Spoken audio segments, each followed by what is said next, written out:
Good morning. I am about to get ready for the day, and I recently shared with you how I layer my nighttime skincare products, so I figure it's only reasonable for me to show you how I layer my morning skincare products too.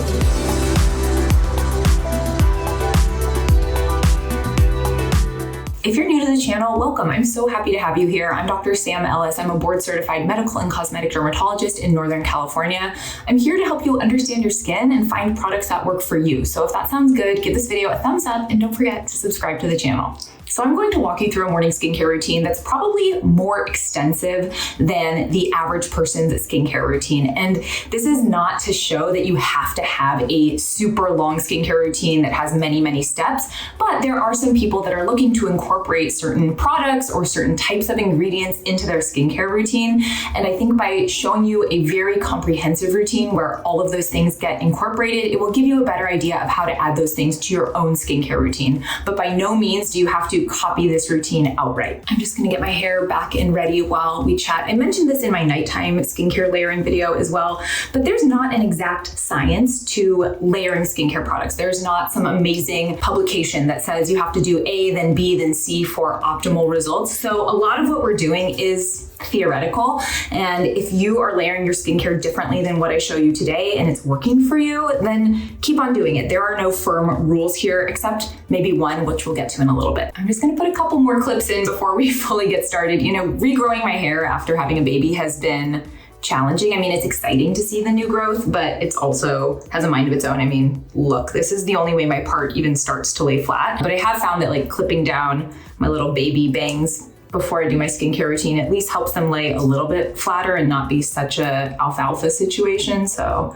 now that these are locked and loaded, we can begin. I'm going to start out with cleansing my face. Now, in the morning, you absolutely do not need to wash your face with some type of cleanser. You could use a little bit of water and move on from there. But since we're going comprehensive, I am going to use a cleanser today. I think the other benefit of potentially using a cleanser in the morning is if you're struggling with your skincare pilling up or balling up on your skin and you're wondering, could some of my skincare from the night before be causing this to happen? Then it may be beneficial to wash your face in the morning. So I'm going in with the Cetaphil Hydrating Foaming Cream Cleanser. This is a really gentle cleanser. It's a great morning step. You could use this in the evening as well, but I like it because it does not overly strip the skin or stress it out. Our skin needs to be ready to go for the entire day. So the last thing we want to do in the morning is just deplete it. I'm just going to get my hands wet here, get a little pump of that. You'll see this doesn't foam up like crazy, but it gets a nice lather. I'm just going to kind of massage that in gently, get the skin ready to go for the day. Okay, we'll rinse that off and we'll get ready. So that cleanser is rinsed off. I'm just gonna pat my skin dry. You can see my skin got a little bit red during that step. Yay, rosacea. And you can see some of my little breakouts coming out, but these are all normal things and dermatologists get breakouts too. So once my skin is sort of patted dry, you notice I'm not rubbing. I don't want to stress my skin out and do almost like a physical exfoliation step by rubbing with a coarse towel. So pat dry, and now I'm going to add in my skincare products. When I'm going in and applying my skincare today, I'm generally layering my products in order of thinnest or most watery to thickest or most oily. The most important is that you're really not layering really oily products under water-based products because oil repels water. And so if you're layering a really oily product and then you're trying to put a water-based product on top, it may affect how that water-based product penetrates. And then working from thinnest to thickest really ensures that the products just lay nicely on top of one another. So the first leave-on product that I'm incorporating into my skincare routine today is the Paula's Choice 2% BHA Liquid Exfoliant. This is an oldie but a super, super goodie. I'm essentially applying this as a toner or a toning step. And toner is a very loose term. It can refer to a product that's applied to remove excess residue from the skin. That's not how I'm using it today. It can be used to describe a product that's applied to balance the skin's pH. It's not how I'm using it today. The skin is a great, very well-functioning organ that balances its own pH. You don't need to do that for it. A lot of toners these days also contain chemical exfoliants like this one, and I'm using this 2% BHA or 2% salicylic acid toner to help relieve some of the congestion on the lower half of my face. So this is some hormonal acne that has really been pain in my butt ever since I had my son, which was over a year ago now. And I've also been trying some new skincare products that I think are leading to some congestion. So by applying this, I'm hoping to sort of relieve that. Everyone has their personal preference of how they like to apply their toner. If you're using it to remove any residue that may be remaining on the skin, putting it on like a cotton pad and swiping it over the skin may be a good idea. Since I'm really just using it as an exfoliation step and I don't want to absorb a lot of this product and lose it in the cotton pad, because I feel like it's kind of a waste, I just put a couple drops on my palm. You do not need a lot of this. I mean, one bottle lasts me like a year. And then I just grab a little on my fingers and I'm really just focusing it on the areas where I'm dealing with congestion. This is an acid. It can stress out the skin or cause a little bit of excess irritation. So if you really just focus it where you have the problem that you're trying to address, I think you'll be in good shape. So nose and chin, we're done. If you struggle with very dry skin and that dryness is not appropriately addressed with your moisturizer and the other things in your skincare routine, this is the point in your skincare routine where you may think about incorporating an essence. An essence is basically fancy water. It's there as a hydration step, but if we're sort of doing the most involved skincare routine possible and we're really trying to figure out how we would layer things, it's cleanser, toner, essence, and then our next steps, serums. When it comes to applying my serums and layering them, I really am working thinnest to thickest. The other thing I'll mention is the first thing I'm going in with is my CE ferulic. This is vitamin C. This is my antioxidant step. Vitamin C, especially if it's ascorbic acid based like this one, can be a little bit finicky. Ascorbic acid is notoriously unstable and it kind of struggles to penetrate the skin. So I really like to layer that as close to the skin as possible. The other thing I really wanted to demonstrate in this video is that it's okay to layer a chemical exfoliant with vitamin C. I see it written out there all the time that you cannot pair chemical exfoliants with vitamin C. And I think people get the idea that that's because they'll deactivate one another. And that's simply not the case. Really, it's more a cautionary thing because vitamin C is inherently irritating to some people's skin, as are chemical exfoliants. And if you were to use them together in the same routine, you might experience too much irritation. But if your skin isn't sensitive, if you're not experiencing irritation, it's absolutely okay to use a chemical exfoliant and your vitamin C together. So that's what I'm doing today. And that's also why I went in with my BHA and really focused it only on the areas that I needed it so that I really limit the possibility of me experiencing irritation. So for my entire face and neck, that's about how much I need. So 1, 2, 3, 4, 5, 6 drops. And then I'm just gonna rub that together. Pat, pat, pat, pat. Bring it down on my neck.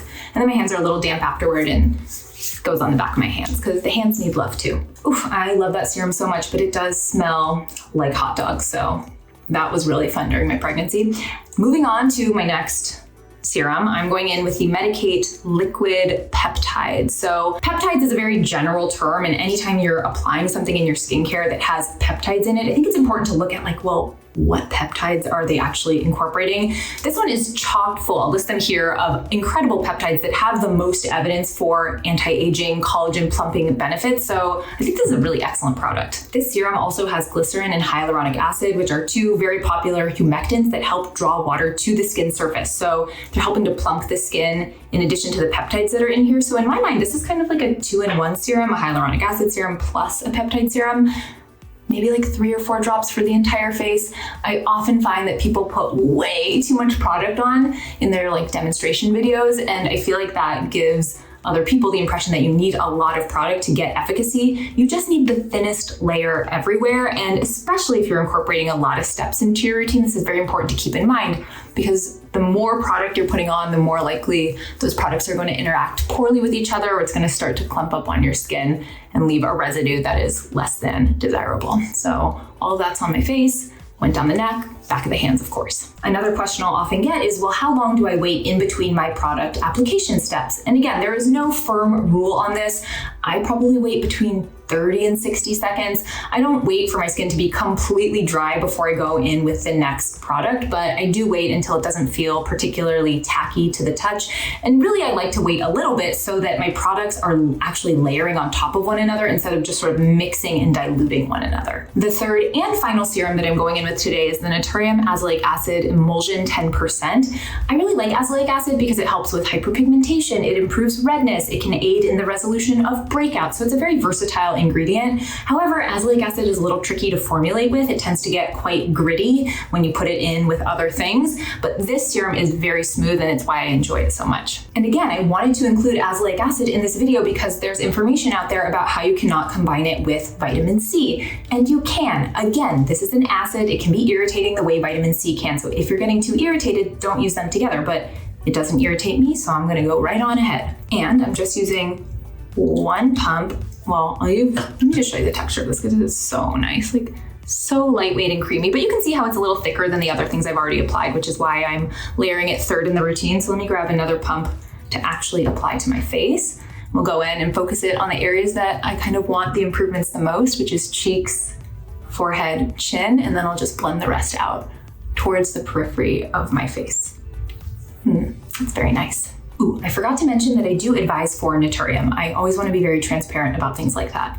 So all my serums are now on and they're drying down a bit, and I figured this is a good time to answer another question that comes up a lot when it comes to layering skincare, and that is, if I have prescription medication, like for my acne or my perioral dermatitis or my rosacea, how do I layer those and incorporate those into my skincare routine? And really, the person you should be asking that question to is your prescribing healthcare professional, whether that's your dermatologist, your primary care physician, etc. And the reason for that is really twofold. One, of course, you want to be putting it as the right step in your routine, but it also gives that healthcare professional an opportunity to look at your skincare routine and see if there's anything else problematic in your routine that they want you to take out. For example, when I'm treating my patients with rosacea or acne, I really give them a very limited skincare routine. I don't want them going in and putting on toners and essences and 3 serums. I want them to have a super bland, boring AF routine until they get whatever skin condition they're treating under control. So there's my rant on that. Just check with your dermatologist about how they want you to incorporate prescription medication into your routine. The next thing I'm going in with is eye cream. Completely optional, but as I've gotten older, as I've gotten more tired and more broken down, and the UV damage I've incurred over my lifetime has taken more of a toll on my skin, the more into eye cream I've become. The eye cream that I'm going in with today is one I have absolutely been loving. It is the Elastin Restorative Eye Treatment, and I really have to give a shout out to the YouTube community, because when I was talking about how I wanted to start trying new eye creams and find ones that were really effective for me, this Elastin eye cream came up as a recommendation so many times, and it really has not disappointed. Again, like with all the other products, you do not need a lot. So I'm putting that much for both eyes. Just gonna grab a little bit on each. You don't need your ring finger. I'm gonna mostly put that down. I like to stay over the bone for this. And then I do like to put a little bit on the bony part of my upper eyelids as well. So that's the eye cream. You can rub it, you can pat it, it doesn't matter.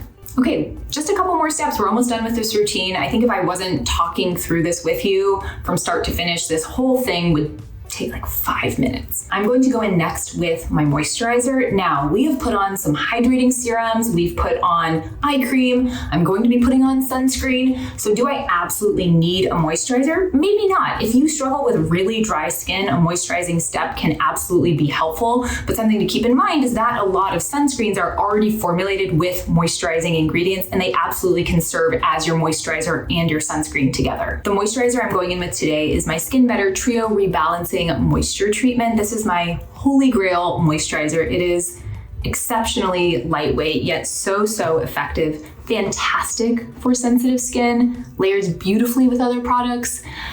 Incredibly expensive. That is absolutely the downside. If it didn't cost so much, I would just be recommending it to everyone nonstop. So I'm gonna grab a pump and a half for my face and neck. So again, still don't need a ton. I love this for daytime because of that lightweight nature. There's just nothing like this moisturizer. I'm sorry, if someone dupes this or has found a dupe for this, please let me know. I'll buy them all. All right, so that's applied.